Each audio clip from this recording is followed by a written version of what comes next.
So let's just move to the main event of this evening.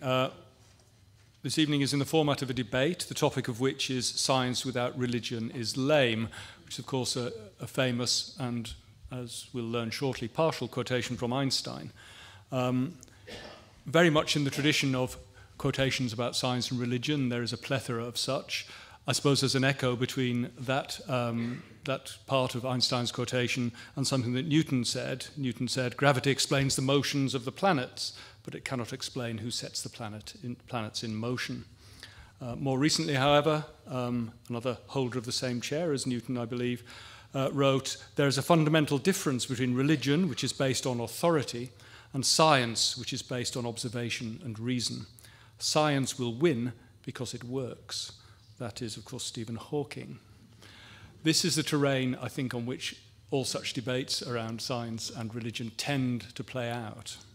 And we have two very distinguished speakers who will provide their own particular perspectives on this debate this evening. So first, on my right, we have Tom McLeish, Professor of Physics at Durham University, where until recently he was also Pro-Vice Chancellor for Research. He's an eminent physicist, indeed a Fellow of the Royal Society, and he's also a Christian. And he laments the current divide as he sees it between science and religion. Last year, he published with OUP a book entitled Faith and Wisdom in Science, a book that aims to put science and religion back together with, in his phrase, a theology of science. Tom has kindly agreed to bring his book with him and indeed to do a book signing following the debate. Kindness spares no limit. Copies of the book will be on sale in the main concourse afterwards, as I'm sure you've already seen. Tom will seek to present a unified view, one that reflects on the long history of both theology and science, seeing them as entwined strands of human attempts to understand ourselves. His book particularly reflects on links between physics and the wisdom literature in the Old Testament, including the book of Job. He will weave this together with the complete quotation from Einstein, "Religion without science is blind, science without religion is lame." On my left, Coel Hellier is Professor of Astrophysics here at Keele. He leads the WASP South team, a team that looks for extrasolar planets orbiting stars in the southern hemisphere, collecting data from a camera array sited out in the South African desert. This highly successful WASP project has found more planets transiting bright stars than any other project worldwide, and it was awarded the 2010 Group Achievement Award by the Royal Astronomical Society. After taking degrees at Oxford University and University College London, Coel worked at the University of Texas at Austin before coming to Keele. As a career scientist, he has taken an interest in the nature and philosophy of science, usually arguing for an atheistic view often called scientism. So Coel will seek to counter Tom's view from an atheistic viewpoint and examine what Einstein might really have meant by that phrase. He'll recount some of the history of science, from the time when theology and science were indeed entwined, but how they came to be gradually separated, with science no longer including any divinity.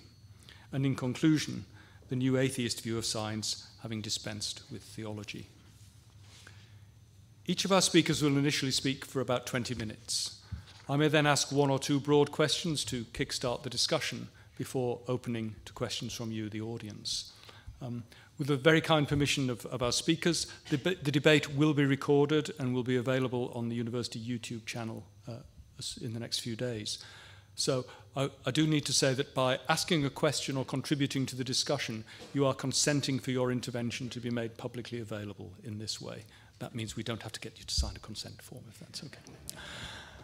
We do aim to finish by about 8:30, after which, as I've already said, Tom will be signing copies of his book, Faith and Wisdom in Science. So, without further ado, let me invite Tom McLeish to open the debate. Tom, thank you very much indeed. And thank you, Keele, for inviting me back. It's a long time since I've been here, but I have very fond memories of the first time. As a very young academic at Sheffield University, I came to give a seminar in the Department of Physics here. So it's great to be back. Of course, you'll only be signing copies if anyone buys them. So I thought that, and Blackwell's have been very brave, if not somewhat foolhardy. So I thought I'm going to tell you a little bit about the book as well. Could we have some overheads, please? As well, but as our theme tonight. But I thought really I should be completely honest and tell you my prejudices. Someone said about the Faith and Wisdom in Science to me the other day, and this might actually disappoint you. He said, "It's not a science and religion book at all, is it, Tom?" And I said, No, it isn't. No, it's a science book. It's a science book. And the reason I wanted to write a book about science is because and I'm sure this is something that Coel and I'll be very surprised if we didn't share the pain of something that we know and love and enjoy and experience as deeply human that is somehow shunned or boxed or put away or put on a shelf by so many people and the media. And I mean this wonderful cultural thing we call science. And the way I like to say it is that science doesn't have a healthy cultural narrative. We know we can tell a story of why we love music. We tell a story of why we love literature, why we're interested in history. But it's hard for everyone to say why, well, maybe because they often don't love science. One problem with this is that we have a view that science is exclusively modern. And although clearly the way we do science now does owe a tremendous amount to the Enlightenment of the postmodern world, my prejudice is that over the years, I'm a gradualist. I don't believe in sudden change. I don't think that early modern science came from nowhere. I don't think anything comes from nothing quickly. And I think that if you like, what I hope to argue briefly is that there's a book that the humankind has been writing for centuries, whose current chapter is something we call science. And that science therefore inherits a very long human history. And this perception that science is modern does us harm in so many ways. I think it impoverishes people's well-being because of their lack of engagement in this deeply human interaction with the world. It certainly paralyzes public debate, we'll see in a minute, and it completely distorts this science and religion thing. So this is what I wanted to do, and you'll be the judges of whether I stand a chance of being successful. The first thing I want to say is really the classically defined science and religion argy-bargy is the wrong place to look for the interesting science and religion debate. And one reason I wrote Faith and Wisdom in Science is that I found very dull the creationist versus new atheist bashing. Part of this is around where you read. It astonishes me that so many people get stuck on page 1 of the Bible. There's a lot more to it than that. There's fabulous and beautiful nature literature throughout the pages of the Bible. And for my money, the place to start is not Genesis. Nothing wrong with Genesis. You've got to go there. It's clearly important text. But the place to start is Job. And we're going to go there together for just a couple of minutes later, I hope. But the other thing I realized is that there's a problem with conjunctions here. And when you introduce the conjunction "and" into a question, you've actually started to mark out the court of the answer. It's not a neutral word. And science and religion, or theology and science, they really neither of them do "and." If you think about it, neither science nor a theistic worldview is happy to divide the world into two parts. A theology wants to talk about the whole world, and science wants to talk about a whole world too, so they should be of each other. I want to just explore what a theology of science might be, and what it might do, and how it might help our social negotiation of science today. We can reappraise science culturally, theologically, anthropologically, and actually this isn't really our subject for tonight, but I have a big message for those of you wearing white collars, and in fact for those of you who attend places where people wear white collars, that the church should be faithful to its core calling and actually embrace science and give science a big bear hug rather than see science as some sort of threat, because it isn't. Another way of asking this first question is, why isn't science more like music? I'm looking at me very oddly, but let me tell you what I mean. Music is something that we all do it. Some of us play a little bit of saxophone in the privacy of our own bedrooms, right? Some of us are amateur concert violinists. Some of us can seriously perform. Some of us are members of the choirs. Some of us just like listening to classic FM. That's okay. But we're all of us, more or less, involved in culturally engaging in a critical way with this thing called music, even though music is a human activity with extraordinary embodied expertise. I couldn't pick up a violin and play Brahms' Violin Concerto to save my life, or a trumpet and play the jazz riff my son was playing in the pub in New York the other day. But I love listening to both. Why is science not like that? Why have we created this sort of gap between a common contemplation and enjoyment of this great human endeavour and the expertise, which is certainly there. And I think this is perhaps what Einstein might have been getting at. Now, of course, I know Coel will tell us much more about this because he's made a study of this. But one thing we must be absolutely clear about our quote is that when Einstein said that science without religion is lame, by religion he did not mean a monotheistic worshipping religion. We'd know it. He meant something much broader. He meant something perhaps a bit more mystical. Elsewhere he tells us this. Religion is concerned with man's attitude towards nature at large, with an establishing of ideals for the individual and communal life, and with mutual human relationship. It's the mutual human relationship, it's this human, communal life side of science that I think he had in mind when he was talking about this. But I don't think he knows where, or he knew where that sort of religion was going to be found, although he was well aware of its importance. One of the reasons, let's look at this, it's all about the stories people tell. I've used this word narrative, really just to ingratiate myself with David, because the Dean of the Faculty of Arts and Humanities only looks at you if you start talking about narrative. But the narrative clues for what we're missing in science come right back from, well, early modernism, in fact, Romanticism. John Keats's attitude, which is perhaps also that of William Blake, is still alive. Philosophy, he says, of course, that's his word for science. His stage science, Coel and I would have been called natural philosophers. There's a clue, by the way, to what I said before about the thing we call science being the name of the current chapter. There was a previous chapter in the early modern Romantic called Philosophy, Love of Wisdom. But he says that it will just clip an angel's wings, that science demystifies, it tears all the beauty out of nature. It'll unweave a rainbow. Is that really what science does? Does it sap the beauty and magic from creation, or does it add? Here's another actually clue. Here's some work in Durham. So when I was, Dave said, Provost Chancellor for Research, I was in charge of helping and supporting all sorts of research across the faculties. Some of our social scientists, our human geographers, were looking at what I call these childish public debates around scientific topics. You know the things I mean. So fracking, climate change. A few years ago, it was nanotechnology. Why is it we cannot seem to have adult political and public debates that move places, that persuade and argue gently, rather than just get angry and chuck things at each other?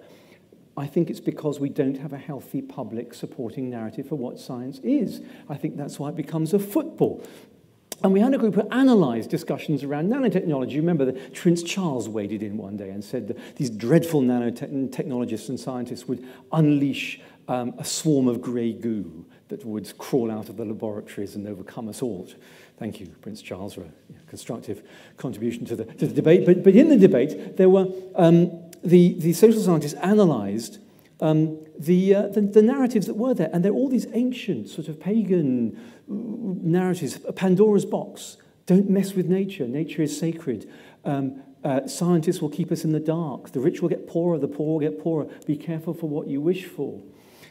Philosopher Jean-Pierre Dupuy identified them as the narratives desire, evil, the sacred, alienation, exploitation. There are some narratives of despair circulating underwater beneath our current political and public discussions about science, that although they are hidden because they're repressed there, I think they do huge amounts of harm to our social contemplation, enjoyment, and use of science. Let's go to a master of literature and the arts. If anyone has not read Real Presences, this gorgeous book by late modern master of arts and letters George Steiner, held chairs in, I think, Switzerland, Britain, America, and France at one point simultaneously. In this wonderful book, Real Presences, which is his reflection on postmodernism and for him the pain of the way that the humanities have broken the contract of meaning between word and text and reality. He writes this, he says, only art can go some way towards making accessible, towards waking into some measure of communicability, the sheer inhuman otherness of matter. Long sentence, long words, but can you see what he's saying? I will never forget the night I first read this, because through my life as a scientist, a young scientist, I realized I'd had an internal question, which is the question of what is science for? And now I don't mean, I wasn't looking for answers, well, it helps us invent new things, it discovers new things, so I know all that. But I want to know what it's for at a human level. I might have asked what music is for. And when I read that, I thought it's interesting that George Steiner could think of art, because what else is going to wake into some measure of communicability, the sheer inhuman otherness of matter, than science? That's what science does. So I felt that I was onto a scent of this healthy human narrative for what science could do for us. Now, this is asking a lot, but I'll put this text up so that later on the web you can go and read it.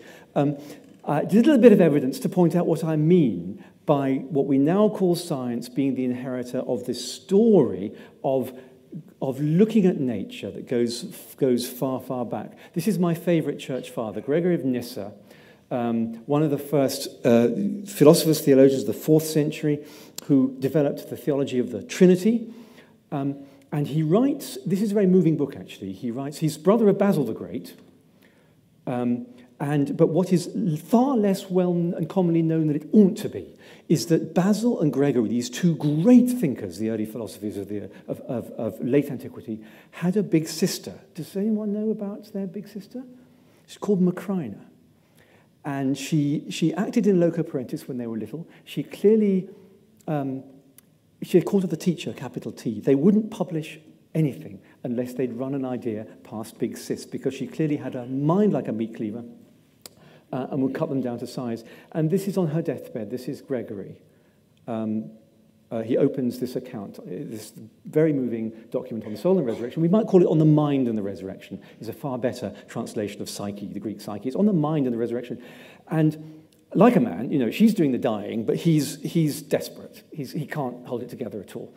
So like the woman she is, she helps him get over his upset at her dying by suggesting they have a conversation, a bit of a debate like this one. And she said, I know, we'll debate the reality of mind. I'll take the view that, you take the view that mind is an epiphenomenon of matter. There's no real consciousness. There's no real existence of mind. It's just our brains. You see, this is not such a modern question. And I'll take the view of the reality of mind. And her knockdown argument is this. If you can read it there right in the middle, she says, when you take an empty bottle and you force it underwater, you discovered you have made a mistake to call it empty, because the water doesn't just rush in. Look, it fights for something, straightened for room by the gush of water along the neck, and so rushing in the contrary direction. Thus the water is checked by the strong current of air and gurgles and bubbles against it. Beautiful piece of prose. We can't see the air, but we can do an experiment and deduce that it's there because we have mind. And she says the moon. We look at the moon, but we don't think there's a sliver which grows into a circle every month and then gets small again. We know that it's a sphere lit by the sun, and we're seeing it from different angles because we have mind. Let me take you further back. I can't tell you how far back it is. No one knows who wrote or how many people or when the material for the Old Testament wisdom book of Job was written, but almost everyone has commented on it. Basil the Great wrote a commentary on Job. Emmanuel Levinas, the postmodern philosopher, wrote a commentary on Job. Carl Westermann, the theologian, did. Everyone's written about Job, sacred and secular. For some reason, it's the book that everyone responds to, because it's about pain, it's about chaos, it's about the chaotic. The physics I do is all about chaotic stuff and soft matter in Brownian motion and how order arises from randomness. Maybe that's why I resonate with the book of Job, I don't know. But there's a point late in the book where Job is railing at God because he sees both his own treatment of his disease as unjust, and he illustrates it by looking at the world and pointing out the storm and the earthquake and everything chaotic in nature, the flooded wadi, and he points out to God in his anger that this creator is as out of control of morality as he is of the physical world. It's just a chaotic mess out there. And after 37 chapters, you probably know these so-called friends turn up. And for 4 days, they're very wise. You know, he's desperately ill, he's sitting there, they stay there silently. And then on day 5, they make a terrible mistake. You know, they open their mouths and start talking. Anyway, that's for a different talk. There's a different talk. But this has always struck me.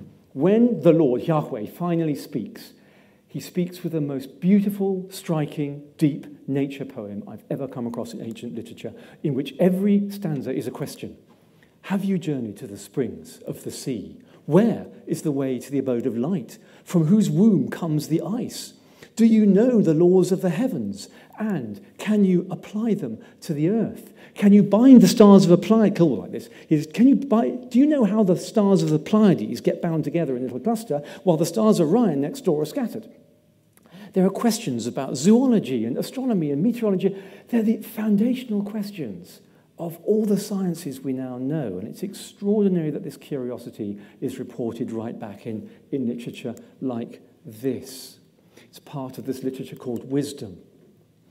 David Clines, the great theologian of the Old Testament at Sheffield, calls Job the most intense book theologically and intellectually of the Old Testament. I just put up the structure of the book there to give you a sort of undergraduate biblical studies, Hebrew course might give you. But in a sense, the book, Faith, Wisdom and Science, you could read it as an extended commentary on the book of Job. I've loved this book all my life, and I've wanted to write about it as a scientist, just borrowing on and contemplating the long intellectual history of my subject. And it's structured through, it takes a classical journey through the world. The cycles ratchet up as the arguments get more angry. So the parts of the universe that are talked about get higher, from earth, winds to animate nature, and then finally a great cosmology, the sky, moon and stars. The book can't give you more than a taste of it here. But it contains the subject matter of the clash of hope and hopelessness. But I'm picking up Einstein's word of relationship in religion. Actually, if you unpack the word religion, it'll tell you what it means. Religio. It means what I join together. That's what religion is. It doesn't refer necessarily to God at all. It's about... And one of Job's so-called friends, but talks about the day when he will have recovered and be forgiven and be in peace again, when he'll be in covenant with the stones of the field. Those of you who know a little bit about the Hebrew significance of the word covenant will know that that's extraordinary. A covenant is a relationship you have between kings and peoples. It's also the word used for the great relationship between God and the people of Israel in the Old Testament. And the New Testament is the new covenant. So what are we doing having that sort of relationship with a stone? I think we found a little treasure chest in the ground in Old Testament wisdom that informed George Steiner's idea that what our human condition needs is to be reconciled with the sheer inhuman otherness of matter. So there's much more in the book of Job. I could talk about the illustration of the miner underneath the ground. Only human eyes see the world as if from underneath. Not even the hawk with sharp eyesight sees that. We can perceive, because of our minds and eyes, nature as it is underneath. And that's the wisdom of God. This long searching for God for the wisdom of God is to search exactly this. God understands the way to wisdom, for he sees in a special way, right through to the ends of the earth. He sees everything. And this is what human eyes also see. So, just a little bit of New Testament then. Why don't we just do a little quick visit? I'm fascinated and impressed by St. Paul's soundbite for Christianity. You know, if you went up to Paul in Corinth or the Agora in Athens, and you were a Hellenistic Jew or a well-informed Greek, and you said, what is this Christian? What is this way? What are you doing? Some people say you're atheists. Some people say you're insurgents. What are you doing? He wouldn't have said, let me remind you about Abraham. I don't think he'd have even talked about Jesus of Nazareth, because I don't think the news about those events were around much before AD 60 or 65. We know what he'd say because what he said to the Corinthians. He said, I'll tell you what it's about. It's about mending broken relationships. And this is the way he wrote it. He said, we have the ministry of reconciliation. That's what it's about. And everyone knows about the need for that. So that's what science does. It helps us mend the broken relationship with nature. It's the participative, recreational, co-creation work of healing a fallen relationship, a disturbed relation of humans with nature. And I think that's what Einstein meant when he said that science without religion is lame. But what I'm proposing is that to give Einstein what he needs in his sense of religion needs to draw on the resources of a tradition of story in which I've found gives energy and imagination and reflection to life, that draws on religion in the more common sense in which we use the word. 1 minute over. I'm so sorry, David. There we go.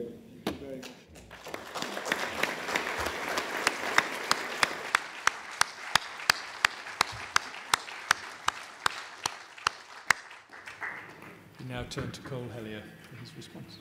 Okay, hello. So I was invited to give an atheistic perspective as a counter to Professor McLeish's views. So most of you won't know me, so let me just start by saying a word of introduction. I'm an astrophysicist. What I do is I look for planets around other stars. Here is just an artist's impression of one of the planets that we found. Of course, we cannot get pictures nearly as good as this, so that's why we go for artist's impressions. But this is the sort of thing that we find planet orbiting distant stars. So this is how we do it, just a quick introduction. Out in South Africa, we have a camera array, an array of cameras pointing up at the sky on every clear night. And what we're doing is we are looking for little dips in the light of a star, because if a planet comes and passes as it orbits, if it passes in front of its star, then it will cause a little dip in the light of that star. And by that technique, we can detect planets around other stars. So there's our facility, our camera array sitting out in the South African desert. So because of this, my talk has a planet theme. And we can ask, why are we interested in planets? And everyone is, of course. If you get new and exciting results on extrasolar planets, you can easily get publicity because so many people are interested. And of course, part of why we are interested is because we live on a planet, and everyone will have seen this picture of our Earth from the moon. So this is what I want to emphasize, is that the science we do, and this I am entirely agreeing with Tom, with what he said, is it is part of a very old human story of trying to understand humans and trying to understand who we are and trying to understand our role in the universe and how we fit into the universe. And that is what we're doing in looking for planets. And that resonates with everyone from school children up to everyone else.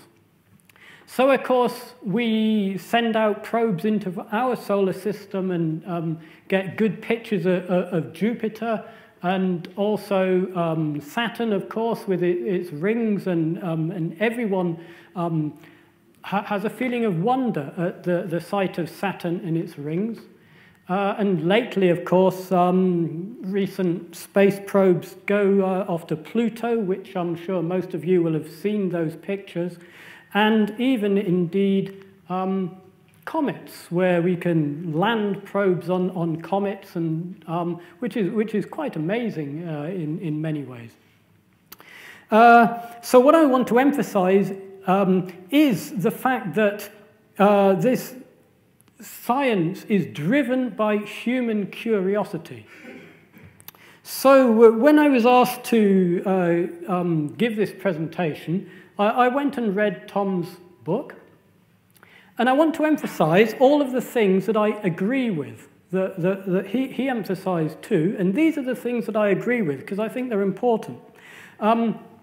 So I agree, the science is a very deeply human activity with very old roots. It's not something modern and arcane and separate.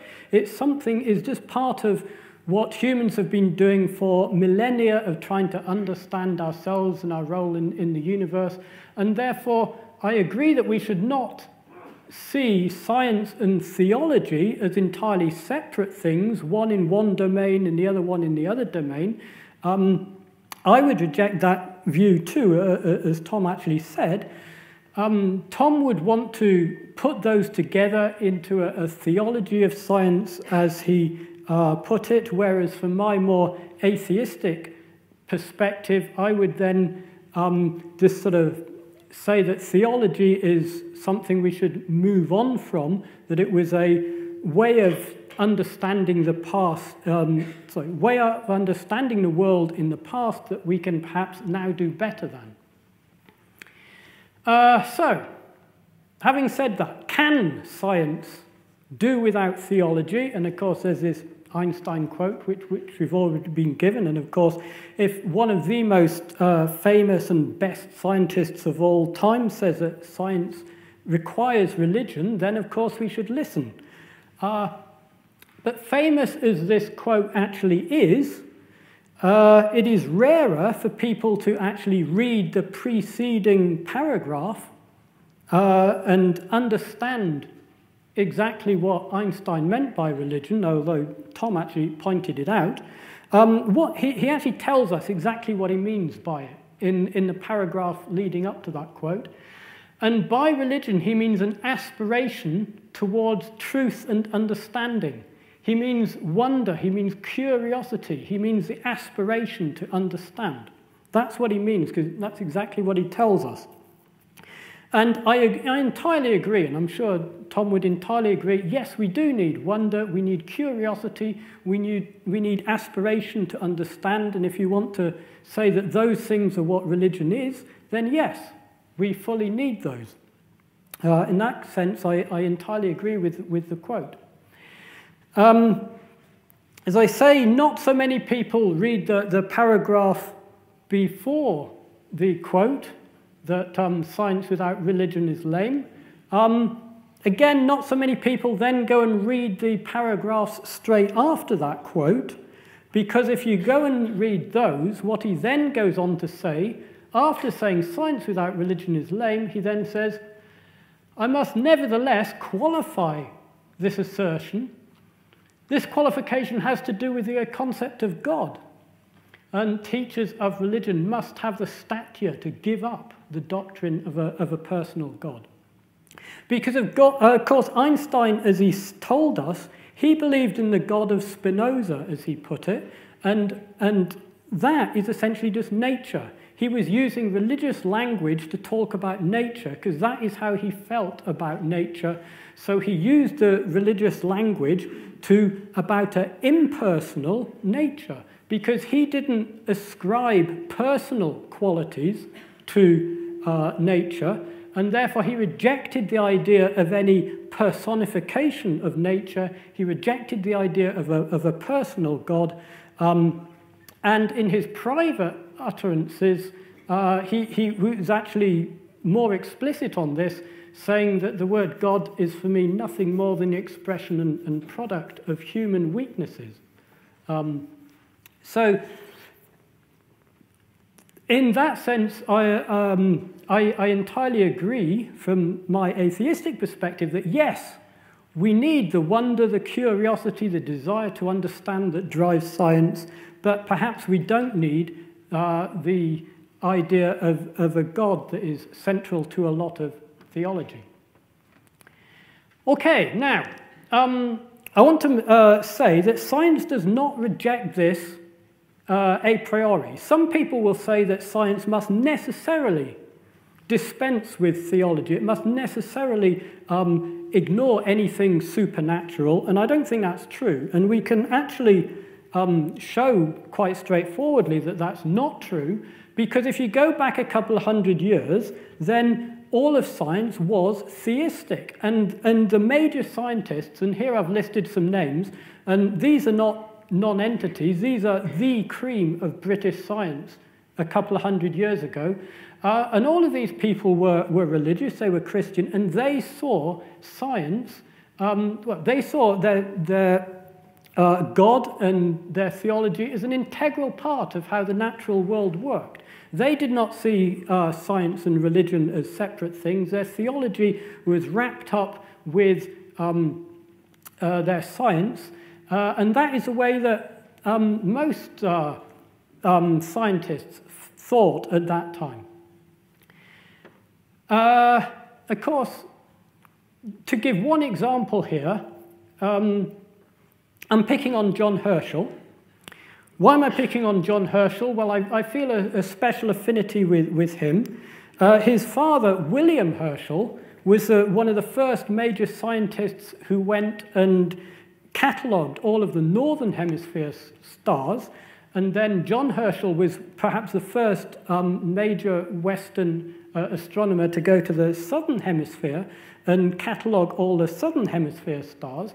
And he actually, in doing that, founded the South African Astronomical Observatory. And that is where today we cite our search for planets.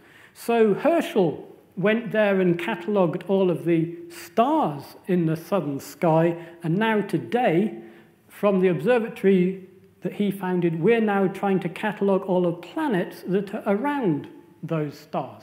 Anyway, this quote, which was how people thought there, he was, of course, Christian, believed in the divine author of the universe, and the point was that he felt that that this God's power was maintaining nature.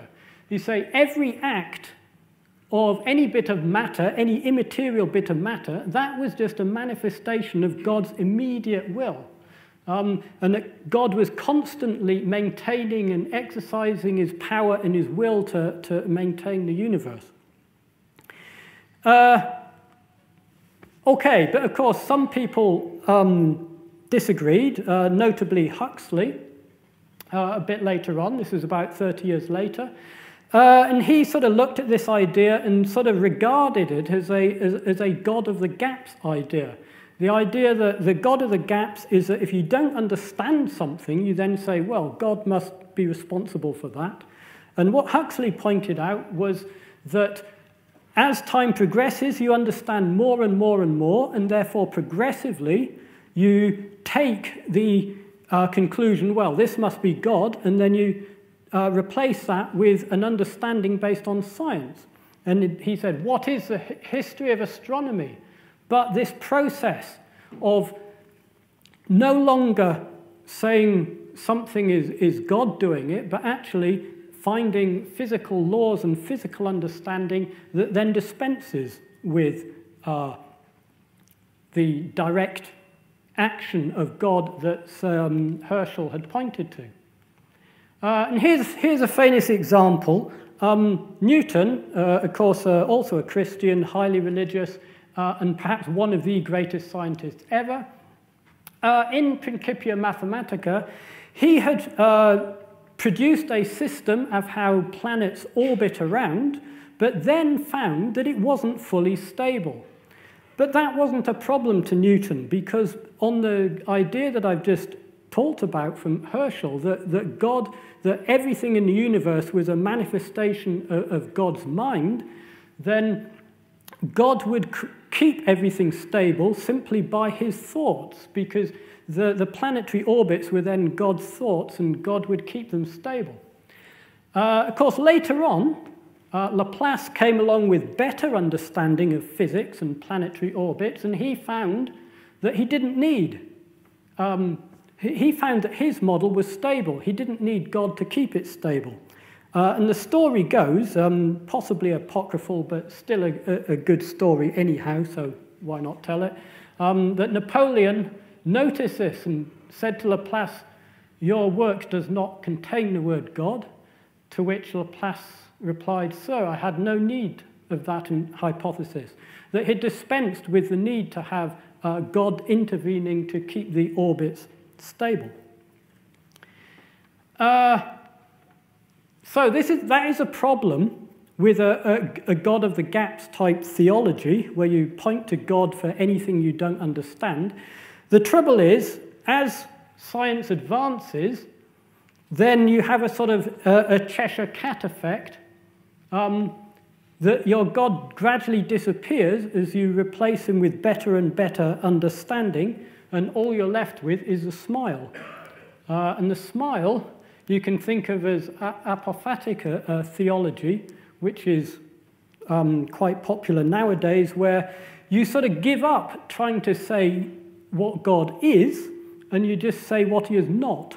That's apophatic theology. You can't actually say anything concrete about God. You can just say things that you now know that he is not. And that's one end result of a possible God of the gaps type theology. Of course, the alternative is simply to reject science entirely, and then you end up with biblical literalism and creationism. Right, one other big difference, as I see it, between scientific and theological explanations is that the scientific explanations we arrived at now tend to be bottom-up explanations, whereas theological ones tend to be top-down explanations. So what do I mean by that? Well, I will give an example in terms of political power. See, in medieval thought, where all of the universe was God's creation and he specified everything, laid down his laws and so on, then God would appoint a king to rule people. And this was a divine right of kings idea, that God had put a king in place over subjects, and then therefore the king had the right to rule because that was what God wanted. And that was then a top-down view of how political power worked. But of course, nobody thinks like that anymore. That's long been replaced by the idea of democracy, which is a bottom-up idea, as in it starts with we the people, to use an American expression, and the consent of the government, consent of the governed, and the legitimate government then comes from the consent of the people from democracy. And that then is a bottom-up idea of political power that contrasts with the medieval top-down view. So, another way of looking at things from the top-down point of view, of course, to humans, what is absolutely crucial, things like meaning and purpose and love. And how do we explain why we have meaning and purpose and love and all of these very human things?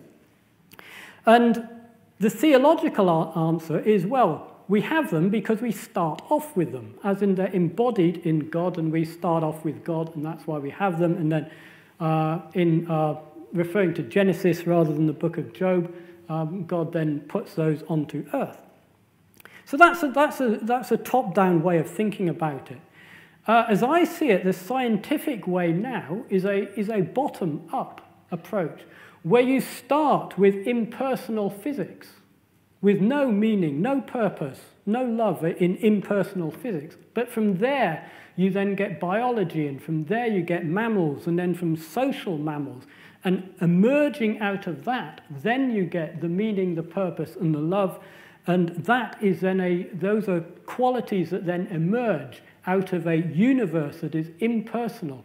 And again, you look back to Einstein's conception of nature as impersonal, but out of that can arise and emerge the meaning and the purpose and so on that is crucial to the way we humans feel.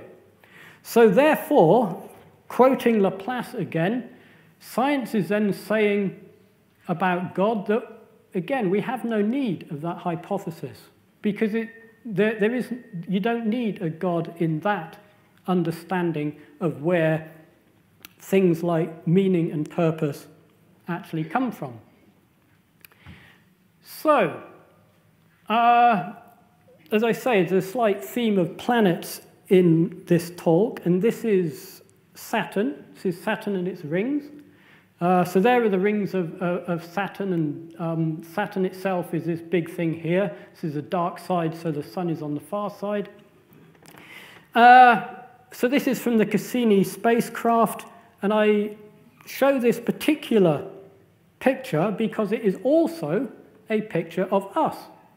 So maybe you can see Earth on that picture. If you can't see Earth in that picture, well, the next one helps you a bit. There it is. There is Earth. That is us. So we have this huge, great universe out there, and we have two ways of thinking about this. We can either have what I see as the anthropocentric idea that you project human concerns onto the whole universe and say that actually meaning and love and purpose are embodied in the entire universe, and that the whole point of the entire universe is us. But I don't think that that is what science is now telling us. Science is now telling us, actually, the whole universe doesn't care about us. It's impersonal. And of course, saying that the universe doesn't care about us, that doesn't in any way stop humans caring about us. It is us humans who care about us. It is us humans who care about the Earth. We cannot expect the rest of the universe to care about us humans. And I think that is the message that we get from this sort of picture, and also the modern understanding of what humans are and how human qualities such as meaning and purpose and love emerged from impersonal physics. Okay, so I just want to finish off saying something that, as I said at the beginning, I'd actually read Tom's book, and I then went and read the book of Job, because Tom wrote a lot about the book of Job in that book. And I'd never actually read that book of Job before, because my reading of such things stopped around about the age 12, and book of Job is not something that you'd normally give to 12-year-olds in Sunday school, although maybe you think they should. Anyway, so I went and read this, and you will all know the story, but Tom also recounted it. So there's these two characters, God and Satan, and they form a conspiracy. They form a conspiracy to torment a person called Job, who had done nothing to deserve it. So they come along and they kill his children, and they destroy his wealth, and they destroy his health as well. And at the end of all this, Job asks God, why? Why are you tormenting me? And the answer, as Tom said, is a whole set of questions. So I'm quoting the bit that Tom quoted. Now, so, can you bind the cluster of the Pleiades or loose the belt of Orion? And I'm picking those because, of course, I'm an astronomer, so those resonate with me. Now, I read this and thought, well, that isn't really an answer, is it? As to why these two characters, God and Satan, have this conspiracy to torment Job for no really good reason. So I thought, well, how to interpret the book of Job? And I'm slightly hesitant to start on theological interpretation, because I'm probably not very good at it, and probably a lot of people here know a lot more about theology than I do. But then I wondered, is this an allegory? Is this a sort of reflection on nature? And maybe this is an allegory for a nature that doesn't actually have a God in it. Because there is no answer in that book to why they're tormenting Job. And maybe the reason there is no answer is because there is no reason why they're tormenting him, and because there aren't any characters like God and Satan. All there is nature, and again, nature does not care about us. So nature can be, nature can kill someone, nature can treat someone very badly simply because it does not care. So I thought, well, is this the actual message of Job? At which point I will stop. Thank you.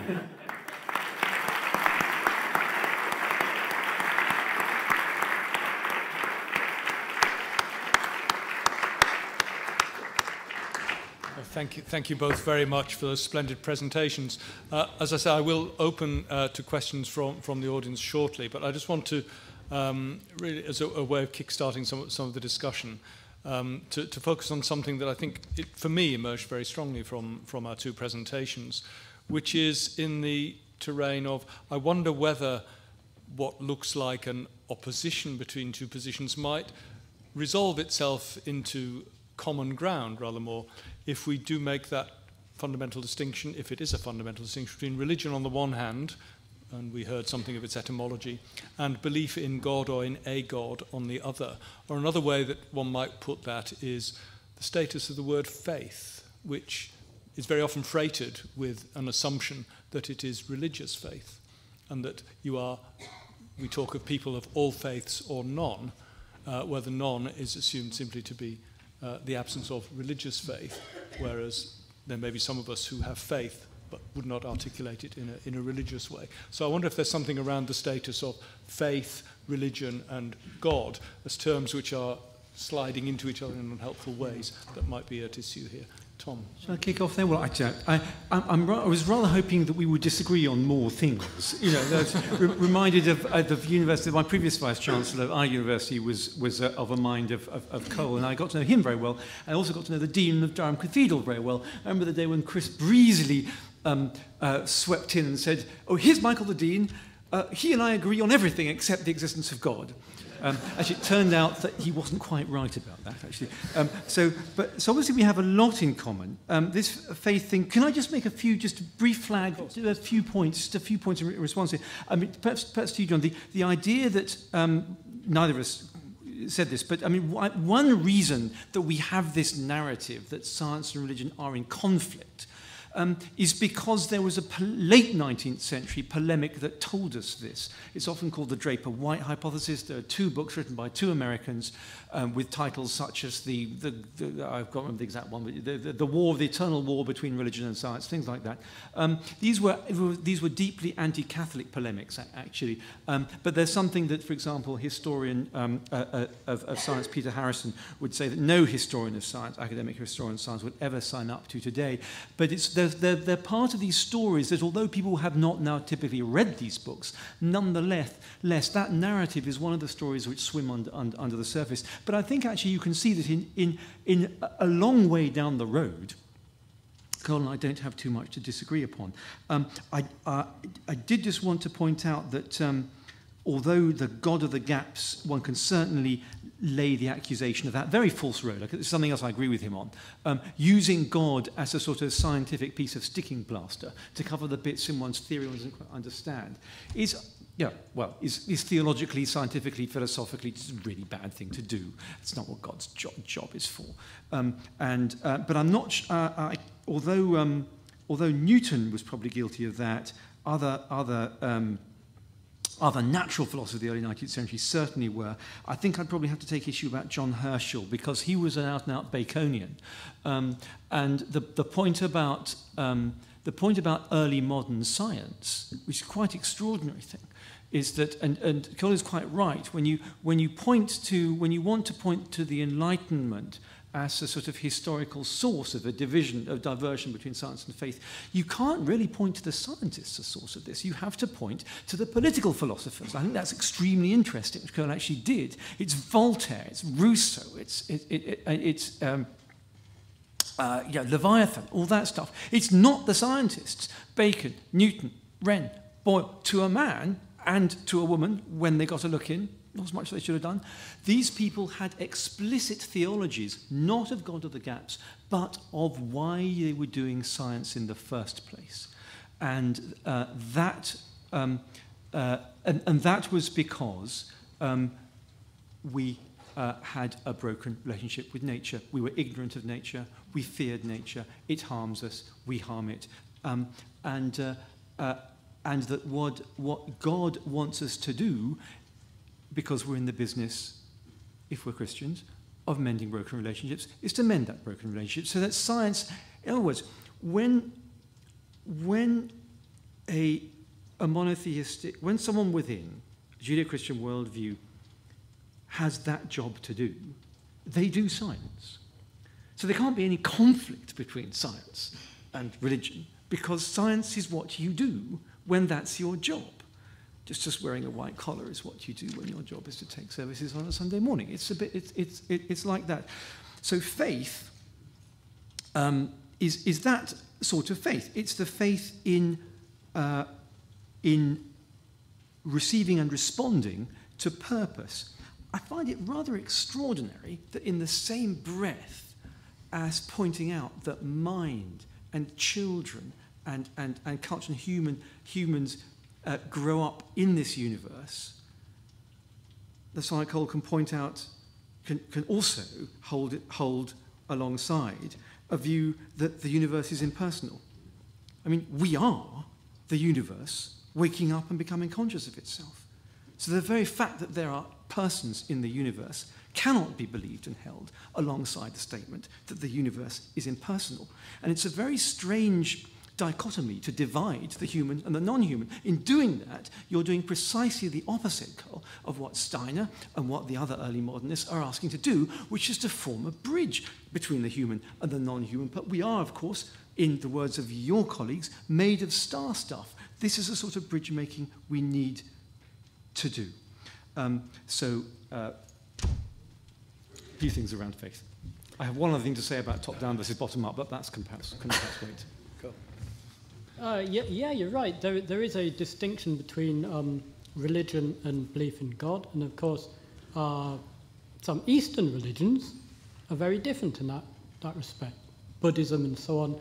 There are variants of that are completely atheistic, and therefore you shouldn't necessarily think about religion as just in the Abrahamic religions that, of course, dominate a lot of the world. So a lot of the things that are part of religion are, of course, common to all of humanity. So, of course, most humans have been religious. A lot of the things that are common to a lot of religions, a lot of humans, we definitely do need.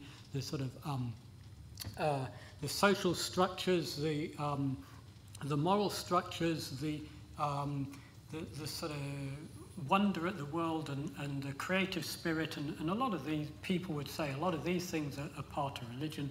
So yeah, perhaps the thing we do disagree on is simply the character of God, and whether in saying that the universe is impersonal, I'm not saying that we end up without any persons in it. I'm saying that it starts off impersonal. It doesn't start off with a grand purpose, a scheme that was developed in the mind of a creator. It starts off with impersonal physics, and then the personal side of things emerge out of that. And that, therefore, to me, is a strikingly different way of thinking about it than starting off with all of that embodied in the mind of a god. Okay, thank you. Did you want to say more about the top-down now? Or yes, what I might say is that there's a bit of temporal and spatial biasing going on here, which is a little bit strange. What I would say is that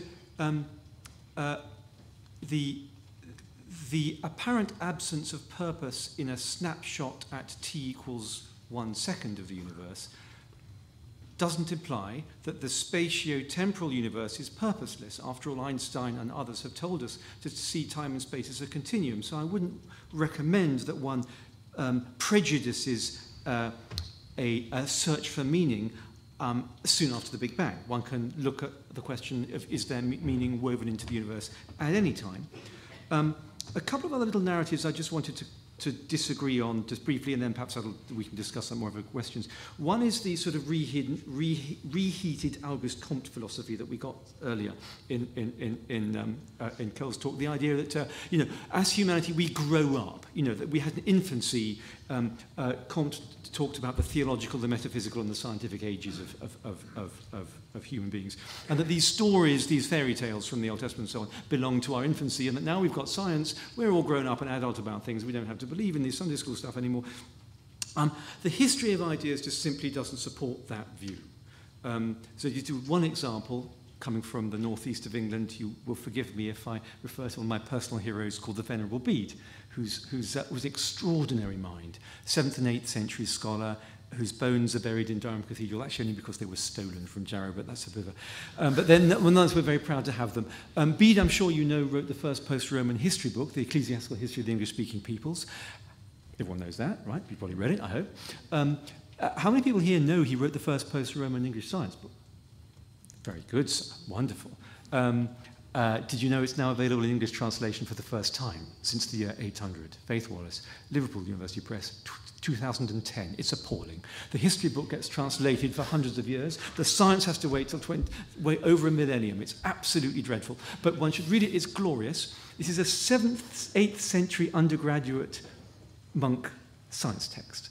And it talks about, it does the standard De Rerum Natura thing, which is inherited from Lucretius. It starts with the stars and goes through the atmosphere and meteorology and earth and earthquakes and plants and stuff. But what Bede does is very interesting. He does a preface as to why he's doing this. He's not the first Christian writer in this genre. That goes to Isidore of Seville a century before. And I think Coel and I would both agree that we don't like what Isidore does. So Isidore takes this genre, Pliny wrote one too, and draws Sunday school lessons from it. The sun rises every day and so forth. And there we know that God's faithfulness is new every morning. Bede, although he's a deeply Christian philosopher, strips all that stuff out. And he says in his preface that the reason we do science is so that our flocks and our communities should not fear when the lightning strikes or the earth trembles or the flood comes, that this is what Coel suggested we might find. This little play, this invented play of gods and demons trying to get us, that's the fairy tale, that this is the way that nature works. And God wants us to understand that this is the way that nature works so that we are not afraid. He's my personal hero. I love him. But you see, it knocks that one on the head. The other thing is a top-down. Physics today, all the physics I do is top-down caused. So this idea that one can somehow explain everything from the bottom up, we can have a science discussion. This theology doesn't have to enter into this. This is just science. George Ellis, you'll know better than I do from your astrophysical end of the woods, has written very eloquently on this. Just as science today cannot be understood as just bottom up.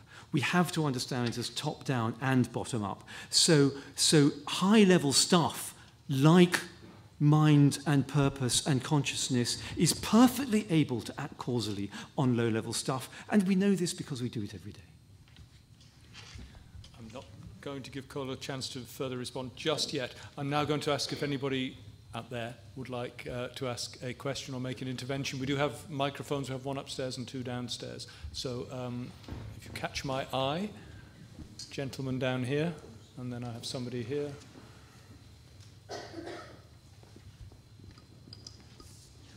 Thank you. Yes, I have two questions, but I'll only ask one. I won't be greedy. I'll expand on the God hypothesis that you're on about. We have two basic emotions, which are love and hate. From these two emotions come all the other emotions. They're all on a diversity of levels from those two emotions, like hate, anger, so forth. Love is so that we can rear our offsprings. Hate or anger is so we can protect them. Satan is a negative emotion, but Satan can't exist because negative emotions don't exist. In the greater scheme of things, all emotions are positive. So the Bible can not stand scrutiny of any kind, not the biblical God. He can't. Can you... So can you just ask a question? Well, I want your No, opinion. Do you think that's correct? No. Well, why? Why don't you? Well, so I'm having some difficulty linking your love and hate to the Bible not standing scrutiny. One of the wonderful things I find about biblical literature is it is so honest about these negative emotions. I mean, Coel pointed this out. More people should read the Old Testament and realize just how courageous and earthy and realistic it is. There's some horrific things about hate, but that occur in the Psalms. But the point is that they're not suppressed; they're spoken in prayer. And I think actually one of the things we could really do with today is a channel for spoken hate in a safe place that allows it to be dealt with in communities without it being turned into poisonous action. There's a wonderful poem by George Herbert about that. You know, I told about the friend and the enemy, and he tells his anger to his friend, and his wrath doth end. I was angry with my foe, I told it not, my wrath did grow. And I think there's something deeply psychologically and in our age important to understand that. Yes, I think emotions are very real and very important. You perhaps hinted that their evolutionary origin of love and hate, they're to procreate and to... Yeah, that's fine. What I'm saying is there'd be no life on Earth without love and hate. No, I think you're right. I think you're right. I think there is such a thing as hate is there for a purpose, and there are things we should hate, and I think there are some actions we've seen very recently that we should hate. I think, let me just say one thing. We have different reactions to this. Perhaps I should let Coel, but one of the reasons that I found Christianity, when I didn't have a worldview and I was looking around, one of the reasons that I found Christianity so compelling, it was exactly the reasons you find it not, which is, tells us interesting about where we come from, but because it seemed to have a very honest account of the thing we hate called evil. Yes, is this working? Very, very briefly, I'm going to bring Coel in and then move to another question. Could I ask my second one? The second question. Well, it isn't a question. No, I think can we give somebody else an opportunity? Coel, did you have anything to say in this one? Ask more questions. Okay, there's a gentleman here, I think, who had a question. Sorry, if we run out, we'll come back. So this gentleman here, and then can I? Thank you. Niels Bohr said, presumably based on his experience of the quantum theory, that in relatively trivial matters, the opposite of truth is falsehood, but the opposite of one profound truth is another profound truth. And I found that very helpful in my experience of realizing, coming from a Christian background myself, that belief in God says something extremely important to enable people to cope with those things in life that are not purely materialistic. On the other hand, atheists have said a lot of important things, for example, against religious fundamentalism that says that our understanding of God can never change. So would you agree that Niels Bohr is saying something really important about how we approach life from whatever starting point we come? Yeah, yes. I'm just trying to think of a sensible reply. You go ahead, I'll think of it. Well, okay. Parrot. Well, of course, Bohr, at the birth of quantum mechanics, okay, he's faced with... physics has really dished up the most gorgeous paradoxes. The Schrodinger's cat. We grow, and this wonderful thing that the human. I just celebrate the fact the human mind can grow out of the world of everyday experience when we think that this glass can either be there, it can be there, but it can't be in both places at once. To an understanding that the only way to understand the solidity of matter is to think about particles being in more places than once at a time. So, but Bohr get very philosophical. Perhaps he said, my favourite Bohr story is the horseshoe one. A colleague of his was horrified to see that he'd hung a horseshoe over his door. And he said, Niels, this is Aaron Fest, I'm amazed you see that hanging over you. You don't believe in that sort of stuff, do you? And Bohr said, no, but I'm told it works whether you believe in it or not.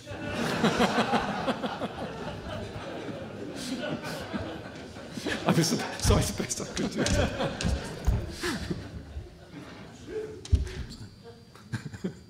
Should we have another question? I think we. But can I just? Oh, actually, there's one thing I have to say. I completely agree at the absolute importance of atheism. Now, some people would find this a bit shocking. I absolutely rejoice that there are people like Coel. Now, when I said this on the web, I hope it wasn't you who tweeted back at me, "Get your tanks off my lawn," which I said, look, there's no tanks, there's no lawn either. There were just as ideas. But just as I mean, if you want to read another Old Testament book, you can read from the Wisdom book, read Ecclesiastes, which is a celebration of a nihilistic worldview and how one can wrap that up and hold it within a theistic world and understand that the gift of looking a bleak-looking universe in the face and having the sort of courage that Coel and his colleagues do is, I'm going to allow myself, I certainly wouldn't force this on him, can be understood to be a gift from God because there isn't anything, you see, science isn't outside the kingdom of God, nor is atheism. I'm going to get into trouble for that, aren't I? I know I am. Can I just sort of make one reply? You're saying that religion can then help people cope with things, and that's sort of true. But there's a difference between that and whether the religion is actually true. So there's I guess the difference is whether you're making an allegorical interpretation of religion because it speaks to your humanity, and whether the claims of religion are actually true. And the atheist would say, no, they're not, but that doesn't necessarily deny the usefulness of some of the allegorical stories. There's a gentleman upstairs, Susan, in the middle. But why don't you bring around the microphone for the gentleman here as well, because we've got more than one, then he can be, right to the one here, then we can, he doesn't have to, yes, I'm just a little surprised that neither of our speakers, who are distinguished physicists, made any reference at all to the beginning, whether a God created or whether the universe being here is an accident. I would have thought that might have been a point of opposite viewpoints, and therefore I thought one might have made a fairly strong reference to that, and I'd like to hear what the speakers have to say on that particular point. We have to do Genesis. Okay, well, if you look back into the science of the Big Bang, you don't see any involvement of any intelligence or creative intelligence as far as we can make out. But of course we can only go so far back because currently you can get back into the very early bit of the universe and you can make scientific deductions to about 10 to the minus 35 of a second if you push it a bit. But then you can't go back before that, and maybe our Big Bang, our universe, was a bubble arising out of some pre-existing universe, and maybe that pre-existing universe was a bubble from some universe before that, extending back in time. So far that's all we can say. I don't think you can start off with what we currently know. You cannot start from nothing at all. All you can say is that I'm going to get disagreed with here, but I'm going to say the further you go back into the Big Bang and the further you get back into physics, the more, it seems to me, the more impersonal it seems. Okay. Well, as I've already said, that there's no reason, when looking for personality or whatever in the universe, there's no reason to prejudice one epoch above on the other. But nor am I going to allow Coel to force us into a God of the Gaps corner by another meaning. And I spotted the manoeuvres there. I hope you did as well. The point is that Augustine was right about this, a great thinker and theologian Augustine in the 5th century. Where he saw that so God is not God is not a contingent being. The universe might be contingent, but if God, a creator God, is there, the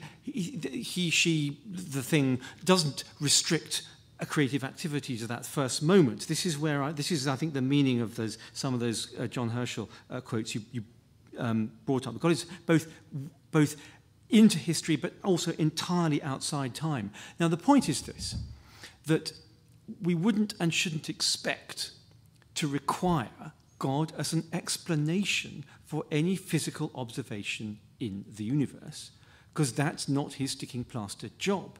But nor is there any prejudice in what we know about whether you interpret as impersonality or what, about the structure of the early universe that flies in the faith of a theistic or indeed an atheistic belief.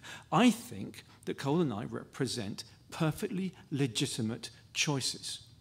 I think it's always been that way, and I think to some extent, Mr. Chairman, that might help ask your question about faith. To some extent, faith is about that sort of choice.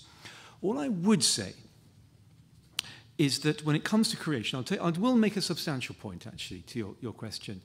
There is a thing called the second law of thermodynamics, and actually Coel could probably be my teacher here, which tells us that the arrow, you see, there's a very interesting puzzle here. All the fundamental physical laws that we work with, the smallest scale we can get to, we've no idea if we've got to the bottom of them yet, all bear a really remarkable mathematical property. Actually, the first thing they really remarkably bear is mathematical properties. That itself is an extraordinary thing. The fact, and Einstein commented on this, that the universe seems to be able to be describable mathematically is extraordinary. But the mathematics of fundamental physical laws is all time reversible. In other words, if we just change the arrow of time and start the clock going backwards, no physical laws get broken. And yet we are very, very much aware, part of our human world is cognizant of a historical arrow of time. Things go in a particular direction. Now, the reason they go in a particular direction is because the past and future are fundamentally different because of their boundary conditions. Things get more disordered. Entropy increases. Cups get broken but don't automatically mend themselves. That sort of thing. So what one needs, information gets lost. What one needs to create, if you want to use that language, a universe, is not so much stuff. You need massive amounts of information, huge amounts of order, or to use the old Greek philosophical word, you need logos. So when St. John opens his gospel with his New Testament creation story, in the beginning was logos, in arche ecto, logos, in the beginning was the word. He makes probably one of the most extraordinary intellectual moves in the whole of written history. He brings the ancient knowledge that what you really need to make a world is not so much the stuff, any old minor deity, possibly even people can do that. We do it in CERN actually all the time, we make stuff. What you need is order, you need word, and identified that as the personal creating God. And then, of course, with the incarnate word. So I think there is a significance of creation, but it has far more to do with breathed word than anyone lighting a blue touch paper. Could I just comment? I hear what is said by both contributors, but to me, I just wonder if Coel could respond to, I understand about the Big Bang and going back, but was the Big Bang an accident? If you're asking, well, if by accident you mean something, well, if by non-accident you mean something that somebody deliberately did, and if by accident you mean something that wasn't deliberately done by an intelligence, then we have no sign of such an intelligence, so presumably it was an accident in that sense. But who knows if various, any physical process that says something can happen once, unless you've got an astonishingly good reason, that process is likely to happen multiple times, maybe an infinite number of times. So you would presume that if there was a Big Bang, then there were maybe an infinite number of Big Bangs, and you can then go from there to models in which you have multiverses and ongoing repeated cycles of Big Bangs going backwards to minus infinity in time. And in that sense, everything is an accident or nothing is an accident. Again, if you're asking, was it deliberately done by an intelligence, then I would just say we don't have any sign of that.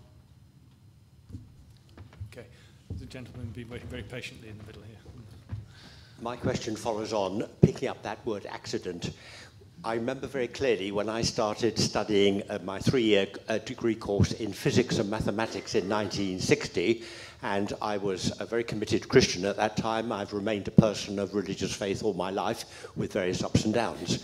But what I do remember was that being told that I could not really get to grips with maths and physics until we had all done really a kind of foundation course into statistics, uncertainty, probability. We had to understand probability theory, chaos theory, and so on and so forth. And that, to me, seems to be the foundation of modern, particularly particle physics. And the more I've become interested in philosophy and sociology, I think uncertainty is absolutely fundamental to understanding life, actually, whether personal life or national, international life. So I'd like your comments.